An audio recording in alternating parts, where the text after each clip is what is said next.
ओझर येथील स्वामीभक्त असलेले अरुण महाराज कुलवडे व त्यांच्या आईवर जीवघेणा हल्ला झाल्याची धक्कादायक घटना मध्यरात्री घडली आहे. या घटनेने परिसरात एकच खळबळ माजली असून ओझर गावच्या पोलीस पाटील असलेल्या प्रीती सुनील कवडे व त्यांचा मुलगा यश कवडे यांनी हा हल्ला केला आहे. त्यामुळे परिसरातील नागरिक संतप्त झाले आहे. या तिघांवर देखील ओतूर पोलीस स्टेशन या ठिकाणी गुन्हा नोंद करण्यात आलेली आहे. त्याचे वडील मुलगा आणि नाव सांगा त्यांचं, नाव सांगा. सुनील कवडे, त्यांचा मुलगा मुलाचं नाव काय? यश कवडे आणि प्रीती कवडे. ते तिघ जण आले होते.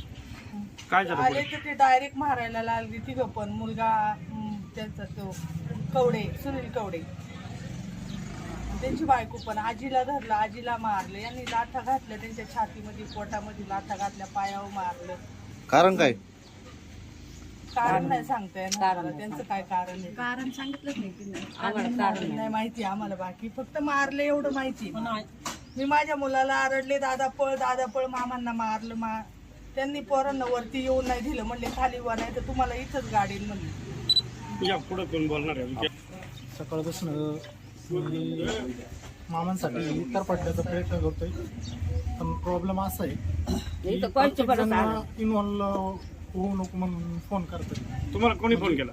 बरेच जणांचे फोन आलेत मला, म्हणजे सकाळपासून कंटिन्यू फोन चालू आहे की इन्व्हॉल्व होऊ नको, तुझ्यावर हल्ला होईल, या गोष्टी होतील. की म्हणजे मला धमक्या देण्याचा प्रयत्न करताय. त्या याच्यावर काय सांगाल तुम्ही? काय झालं काय पाहिजे? नाही, मामांसाठी जीव गेला तरी चालेल. कारण त्यांनीच आज मला, मी आज जे आहे स्वामींचं जे करतोय ते फक्त मामांमुळं मी आज इथे. माझा जीव गेला तरी चालेल, पण मामांसाठी माझं जे होईल ते होईल.